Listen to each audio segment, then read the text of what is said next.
Hola, soy Javier Bruña, voy a hablar sobre el tema 1, la última parte, y la primera parte la comparto con Nilo Cortés.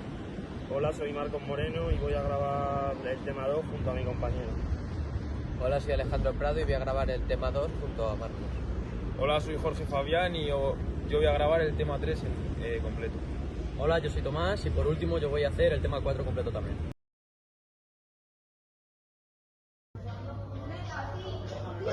Hola, soy Nilo, voy a hablar de las actividades acuáticas en el medio natural.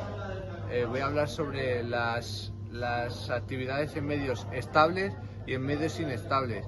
Tienen varias características, que en estables, por así decirlo, es en embarcaciones, en sitios que, por así decirlo, no sean con mayor oleaje, lagos, por ejemplo, que no sea como el paddle surf, que eso es lo que voy a hablar ahora, que es en sitios inestables, como por ejemplo el paddle surf, el mar, pues todo esto. Vale, el guía tiene que saber diferentes cosas. La hora, tiene que indicarlo bien, el sitio tiene que conocerlo bien, tiene que saber perfectamente la normativa del sitio y el lugar donde se va a realizar una actividad. Luego tiene que indicar bien a los participantes. Hablamos sobre los participantes, de que hay participantes que no saben nada, entonces se lo tiene que explicar todo muy bien y saber, por así decirlo, la actividad, decirle, vale, pues esto se hace así, esto se hace así. Luego, por ejemplo, si van a hacer surf o vela o kayak, que esas son las diferentes actividades, pues aparte de submarinismo y más actividades, pues explicárselas bien y indicarles todo lo que he dicho. Existen diferentes itinerarios a seguir, como por ejemplo las rutas circulares, que esto inicias en el mismo punto y terminas en el mismo punto, pero discurren en diferentes tramos. Luego está de punto A punto B, es decir, de un lugar a otro, en las cuales el punto de inicio es diferente al punto de salida. Y luego están las de ida y vuelta, que se parecen a las circulares, solo que el itinerario discurre por el mismo tramo. Existen diferentes recursos, como por ejemplo los recursos económicos, que de estos vamos a depender para poder llevar a cabo la actividad en el medio acuático. Luego tenemos los recursos humanos, que estos engloban a los socorristas, a los monitores, a los profesores, a cualquier tipo de ser humano o de actividad relacionada con el ser humano. Y luego tenemos los costos materiales, que estos pueden ser básicamente el material como el kayak, las palas para nadar, los flotadores, cualquier medio que incluya material. Bueno, voy a hablaros de los espacios naturales acuáticos. Los espacios naturales acuáticos se clasifican en dos, en agua dulce y agua salada. En los espacios naturales acuáticos de agua salada, el mar es el escenario principal. En el mar es importante controlar las mareas, el oleaje y las corrientes. Las mareas son los cambios que se producen en el mar, depende de cómo esté el sol y la luna, de cómo esté colocado el sol y la luna. El oleaje son las ondas que se mueven en la superficie y se producen por el viento y su impacto en el agua. Los otros espacios acuáticos que existen son los espacios acuáticos de agua dulce, y en los espacios de agua dulce destacan los lagos, pantanos, embalses y ríos. Los ríos son láminas más cambiantes donde el agua siempre está en constante movimiento. Los movimientos más habituales, sin contar la corriente, son los rulos y las contracorrientes. Los rulos son producidos por saltos de agua provocados por piedras u otros tipos de barreras, y las contracorrientes. En las contracorrientes se produce un cambio de sentido del agua. En los lagos y embalses, la lámina de agua es más estable. Los recursos humanos son las personas que están asignadas para un tipo de actividad, es decir, el conductor, el fotógrafo, el acompañante, el guía, el equipo de rescate, etc.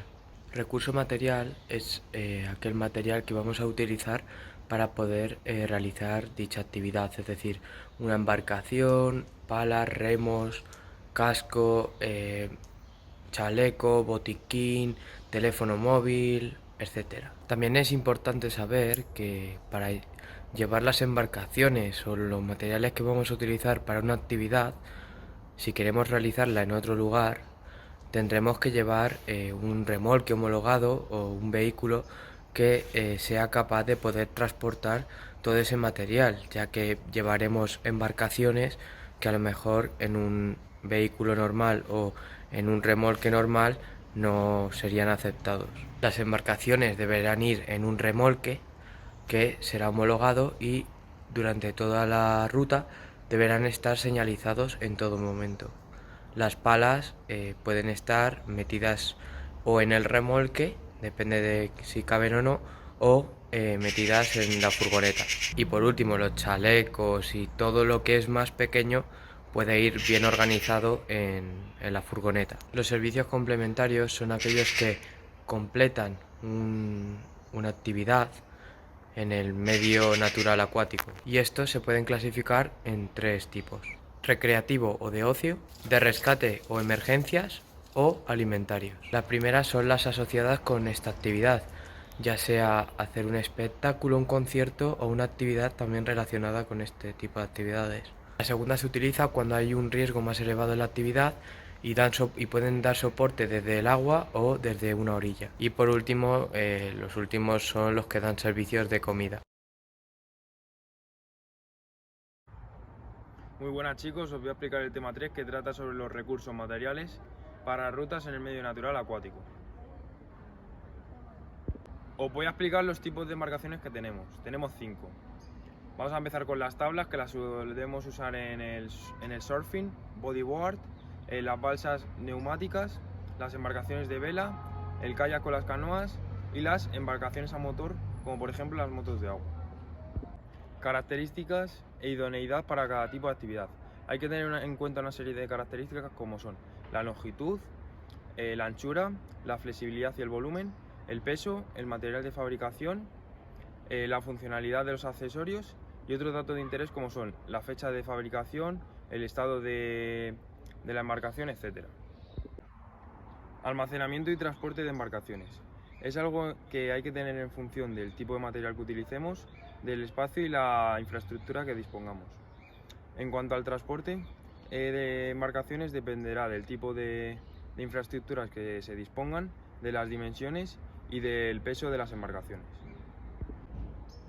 El amarrado de las embarcaciones debe hacerse con materiales como cuerdas, cinchas o gomas elásticas. Condiciones específicas del almacenamiento. Las embarcaciones deben estar colocadas en vertical, en horizontal o de lado. Es importante que las embarcaciones estén protegidas para evitar el deterioro del material. Estribación de las velas, orza, timón, palo, botavara y cascos. Antes de utilizar una embarcación hay que revisar que todo funcione correctamente. Siempre hay que ser cuidadosos con el material. Se presentan 2 premisas que hay que cumplir en el cuidado de los barcos.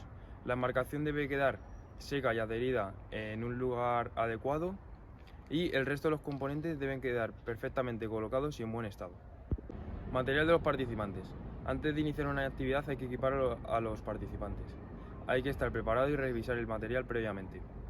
El material que le damos a los participantes debe estar homologado y en buen estado. Material del guía. El guía debe ir siempre correctamente equipado. Debe llevar la vestimenta apropiada como es un neopreno, el casco, la pala, la embarcación, botiquín, móvil o walkie-talkie, cubrebañeras y chalecos salvavidas. Elementos de seguridad personal y de ayuda a la navegación. Normas de uso. Tenemos el casco, que es obligatorio, el chaleco, que también es obligatorio, un cuchillo, que es muy recomendable, mosquetón y cinta plana. Son 2 herramientas muy útiles en caso de accidente, y cuerda de seguridad, muy recomendable y obligatorio a partir de un grado 3. En las actividades acuáticas, los monitores siempre deben dar la siguiente información. Debemos seguir la instrucción del guía, siempre, en todo momento. Debemos mantenernos sentados en la embarcación. En caso de que la embarcación vuelque, debemos estar tranquilos. Debemos llevar el correspondiente equipamiento y el grupo siempre debe estar cerca, no podemos alejarnos entre embarcaciones. Durante una ruta de itinerario acuática, los guías deberán dar la siguiente información, que será la distancia y duración del recorrido, los puntos de peligro, las características del agua y otras cuestiones como podrían ser la meteorología, puntos de interés. En la sección de peligros que podemos tener durante una ruta pueden caber las características de recorrido como saltos de agua, rulos, corrientes, la localización, los fenómenos meteorológicos como vientos, lluvias, la temperatura alta o baja dificultad del recorrido y otros parámetros como puede ser el caudal y la anchura del recorrido. Incidencias que pueden ocurrir durante un tramo. Pueden haber vuelcos y caídas, pueden haber heridas, puede que una embarcación no pueda avanzar debido a que se ha quedado atascada, puede haber problemas de salud, que alguien le haya dado un paro cardíaco y debamos parar la actividad, puede haber decisiones ante una situación meteorológica adversa y derivados de la actividad. La manera de la que deberemos actuar durante la incidencia pues será realizando los primeros auxilios, tomando decisiones respecto al problema y una actuación correspondiente. Normas que debemos seguir durante una incidencia. Debemos tener a todos los participantes controlados, debemos avisar al número de emergencias, debemos dar instrucciones claras y precisas, evaluar la situación. Los cuerpos de rescate que tenemos a nuestra disposición durante una ruta acuática son los grupos de bomberos, la unidad de salvamento y socorrismo, la protección civil y Cruz Roja. Al finalizar la ruta, el guía debería realizar una evaluación. Deberá realizar una evaluación de seguridad, las sensaciones de los participantes y de los guías, el material que ha sido indispensable durante la ruta y cuál sería lo mejor necesario, condiciones meteorológicas, las características del espacio acuático, la duración y temporalización, los problemas que ha habido durante la ruta y zonas de mayor o menor complejidad. Hemos llegado al final del vídeo y esperemos que os haya gustado y hayáis disfrutado con nuestras explicaciones.